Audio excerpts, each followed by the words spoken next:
Assalamualaikum warahmatullahi wabarakatuh.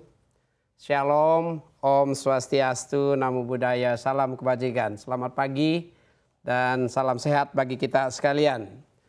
Yang saya hormati founder dan chairman Citigroup, Bapak Khairul Tanjung, beserta seluruh jajaran dan eksekutif dan staf CT Group. Pemimpin redaksi CNBC Indonesia, Pak Wahyu Daniel, beserta seluruh stafnya. Eksekutif Director Shopee, Country Leader IBM Indonesia, National Technology Officer Microsoft, rekan-rekan dan sahabat-sahabat sekalian. Kali ini kita berdiskusi teknologi, namun saya ingin mengingatkan kita sekalian bahwa dunia tidak dalam keadaan aman-aman saja. Ya, terjadi badai, ya, perfect storm di dunia akibat dari tentu masih terjadinya atau masih menularnya virus COVID-19, pandemi COVID-19 yang saat ini terima kasih bahwa Indonesia sudah punya kemampuan yang begitu luar biasa dalam pengendaliannya sehingga tingkat penularan sudah sangat rendah dan mudah-mudahan sebentar lagi kita masuk di fase berikutnya, fase endemi. Dan perubahan peta geopolitik dan geostrategis dunia akibat dan perang yang berdampak pada keseluruhan aspek kehidupan, ekonomi, sosial, keuangan, politik ya di seluruh dunia. Namun demikian ya sebagai negara Indonesia kita harus siap untuk menghadapi itu. Kemarin Bapak Presiden sendiri memberikan pengarahan kepada para menteri untuk bersiap-siap dengan berbagai planning, perencanaan dalam menghadapi situasi ini untuk melakukan stress test di semua aspek kehidupan pemerintahan dan kehidupan kebangsaan kita. Tentu termasuk di aspek teknologi digital yang saat ini kita bicarakan. Badai telah tiba di Indonesia sehingga harus kita atasi itu dengan baik. Nah, terkait dengan agenda kita hari ini ya. Saya ingin flashback sedikit, mengingat ke belakang sedikit ya. Di tahun 1970, Satuan Tugas untuk Keamanan Komputer di Dewan Ilmu Pertahanan Amerika Serikat mempublikasikan sebuah laporan yang berjudul Security Controls for Computer Systems. Laporan ini mengidentifikasi titik-titik kerentanan atau sumber resiko dari sebuah sistem komputer. Namun yang menarik adalah mayoritas dari titik-titik kerentanan yang teridentifikasi di laporan tersebut hingga saat ini masih menjadi tantangan yang kita semua hadapi. Seperti contohnya dari sisi kerentanan file komputer, software, user, jaringan komunikasi, sistem administrasi, dan programmer. Hal ini menunjukkan bahwa meskipun perkembangan teknologi bersifat eksponensial, secara fundamental isu keamanan cyber memiliki pola yang sama dan perlu menjadi perhatian kita bersama. Oleh karenanya ada 3 poin yang ingin saya diskusikan hari ini. Yang pertama terkait keamanan data yang menjadi tanggung jawab kita bersama. Yang kedua gambaran keamanan cyber dan cloud computing, dan yang ketiga langkah-langkah yang dilakukan oleh pemerintah baik Kominfo maupun tentu BSSN dan lembaga terkait lainnya. Keamanan data mencakup upaya perlindungan data untuk menjaga kerahasiaan, integritas dan ketersediaan data yang membutuhkan sinergi dari seluruh stakeholders. Dalam laporan oleh National Institute of Standards and Technology (NIST) digarisbawahi bahwa keamanan cyber termasuk keamanan data adalah tugas dari seluruh pemangku kepentingan. Nah, di Indonesia baru saja kita mempunyai undang-undang ya, Undang-Undang Perlindungan Data Pribadi, Indonesian GDPR, yang saat ini kita sedang menyiapkan untuk diundangkan dan ditandatangani oleh Bapak Presiden dan menyiapkan perangkat-perangkat lanjutannya, baik itu dalam bentuk peraturan presiden atau keputusan presiden atau aturan lainnya yang disyaratkan dalam undang-undang, termasuk di dalamnya membentuk badan tata kelola data dan manajemennya. Di dalam konteks penyelenggaraan dan pemanfaatan cloud computing, ya, 3 faktor utama yang saling interaksi. Cloud service provider, client, dan user. Yang masing-masing memiliki peran dalam mengamankan data. 3 aktor tersebut berinteraksi dengan komponen-komponen utama cloud computing. Network access, resource pooling, dan rapid elasticity. Banyak komponen tersebut meningkatkan kompleksitas cloud computing dan memberikan permukaan yang luas bagi upaya-upaya pertasan. Perlu kita perhatikan betul-betul hal ini. Yang kedua, pengembangan cloud computing pada praktiknya tidak dapat dipisahkan dari perhatian terhadap keamanan cyber. Secara global, kerentanan cyber memantik respons pasar. Di antaranya berupaya proyeksi peningkatan pengeluaran penyedia layanan hingga 101,5 miliar dolar Amerika Serikat untuk memperkuat keamanan cyber sampai dengan tahun 2025. Satu proyeksi biaya atau pengeluaran untuk keamanan cyber yang sangat besar, ya 101,5 miliar dolar Amerika Serikat. Perhatian terkait keamanan data di cloud pun secara spesifik terjadi di kawasan Asia Pasifik. Survei Thales tahun ini menunjukkan hanya 19% responden di Asia Pasifik yang saat ini menyimpan sebagian besar data sensitifnya ke dalam cloud eksternal. Hal itu tidak terlepas dari masih besarnya ancaman keamanan data di cloud, di mana 50% respondennya dari perusahaan-perusahaan di Asia Pasifik melaporkan pernah mengalami pembobolan data atau data breach. Penguatan keamanan cloud harus terus dioptimalkan, terutama di Indonesia, mengingat pengadopsiannya yang makin masif. Survei tahun 2021 menunjukkan 80% responden yang terdiri dari usaha kecil dan menengah serta perusahaan besar di Indonesia menggunakan cloud computing di berbagai bentuk. Secara makro, pengadopsian cloud dapat memberikan kontribusi terhadap perekonomian Indonesia. Diproyeksikan 10,7 miliar dolar Amerika Serikat secara kumulatif di tahun 2021 hingga tahun 2025. Saya memberikan catatan sedikit di sini. Dari sisi data consumption per kapita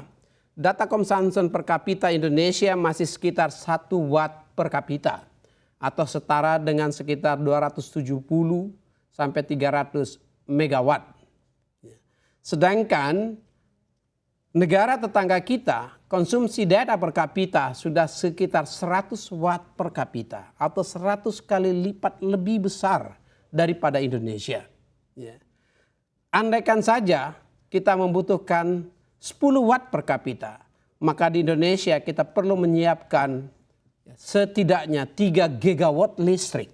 Ya, baik itu dari sisi pembangkit maupun transmisi yang memadai. Yang ketiga, rekan-rekan sekalian, Kementerian Komunikasi dan BSSN. Ya, Kementerian Komunikasi terus mendorong pengembangan cloud computing di Indonesia melalui pengembangan infrastruktur digital, hulu, ya, downstream ICT infrastructure, pengembangan sumber daya manusia digital, dan kooperasi dalam forum internasional. Jadi ada 3 hal yang kita lakukan: pembangunan cloud computing, ya, infrastruktur digital hulu ke hilir, yang kedua pengembangan sumber daya manusia, dan yang ketiga kooperasi dalam fora internasional. Infrastruktur digital, Kominfo sendiri merencanakan membangun pusat data nasional, ya, government cloud, di 4 lokasi secara bertahap. Ya, yang pertama kita akan membangun di ibu kota negara Indonesia saat ini, yaitu di Jabodetabek, yang mudah-mudahan akan segera kita lakukan peletakan batu pertamanya. Ya. Yang kedua di Batam, yang ketiga di ibu kota negara Nusantara, ibu kota negara baru, dan yang keempat di Labuan Bajo. Seluruh pusat data nasional ini dirancang dengan standar tier 4, ya, atau standar tertinggi untuk operasional pusat data. Yang kedua, infrastruktur broadband. Pengembangan jaringan 5G terus kita dorong. Ya, saat ini sudah 4 operator di Indonesia yang melakukan 5G experience, ya, sudah melaksanakan uji layak operasi dan setelah diberikan lisensinya. Termasuk di situ Telkomsel, Indosat Ooredoo, XL Axiata, dan Smartfren, ya. Saat ini konektivitas 5G sudah menjangkau hingga 49 kota dan kabupaten di Indonesia. Namun 4G network tetap menjadi backbone telekomunikasi Indonesia saat ini. Kami juga mendorong peningkatan kemampuan talenta digital nasional untuk meningkatkan pemanfaatan cloud computing. Dalam program Digital Talent Scholarship misalnya, sebagai program pelatihan intermediate skills, digital intermediate skills, dilakukan fasilitasi berbagai pelatihan teknis seperti dengan Cloud Foundation, Cloud Architecture, dan Big Data Associate. Ya. Rekan-rekan sekalian, penciptaan dan membangun talenta digital ini menjadi sangat penting bagi Indonesia. Sebelum saya akhiri, saya ingin mengingatkan juga rekan-rekan sekalian bahwa ya, di Indonesia sudah dilakukan yang namanya segregation of duties, ya, segregation of functions, ya, antara Kominfo dan BSSN melalui Perpres nomor 53 tahun 2017, di mana BSSN didirikan dengan mengelevasi fungsi Lemsanek, ya, Sandi, dengan ditambah dengan fungsi cyber. Ya, pada saat itu dari tahun 2017 ya dengan keluarnya BSSN, maka di tahun 2018 ID Sirti Kominfo pindah ke BSSN, Indonesian Security Response Team on Internet on Infrastructure itu pindah dari Kominfo ke BSSN, sehingga yang mempunyai tugas terkait dengan keamanan cyber sepenuhnya yang berkaitan dengan ID Sirti sepenuhnya menjadi domain tugas dan fungsi BSSN. Nah, Perpres ini ditindaklanjuti ya dengan Perpres 133 tahun 2017, di mana ya BSSN tidak saja melaksanakan fungsi di bidang enkripsi, namun juga fungsi di keamanan informasi, yaitu ID Sirti yang dimaksud. Perpres ini dilengkapi dengan Perpres nomor 28 tahun 2021 yang menugaskan bahwa keamanan cyber dan kedaulatan sektor digital menjadi fungsi BSSN dalam kolaborasi bersama-sama Kominfo.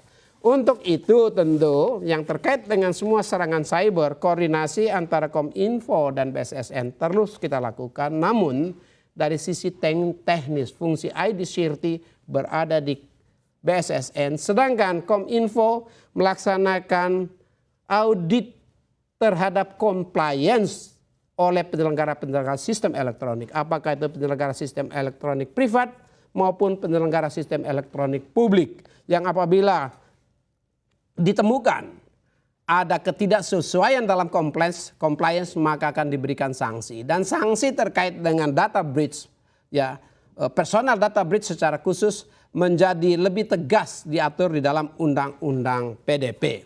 Rekan sekalian, saya ingin juga menyentuh dan menambah yang berkaitan dengan Digital Economic Working Group, di mana keketuaan kita sebagai G20, saya baru saja melaksanakan Digital Economy Minister Meeting di Bali beberapa waktu yang lalu, ya, sebagai track yang khusus membahas isu digital di G20. Yang mengangkat salah satu dari isu prioritasnya adalah data free flow with trust and cross-border data flow. Melalui Digital Economic Working Group, Kominfo mendorong clarity terhadap praktek pemanfaatan data, khususnya pada nilai-nilai bersama. Di Digital Economic Working Group kali ini, Kominfo memperkenalkan data free flow with trust and cross-border data flow, prinsip-prinsip dasar. Ya, prinsip-prinsip dasarnya kali ini adalah apa? Fairness, lawfulness, dan transparansi.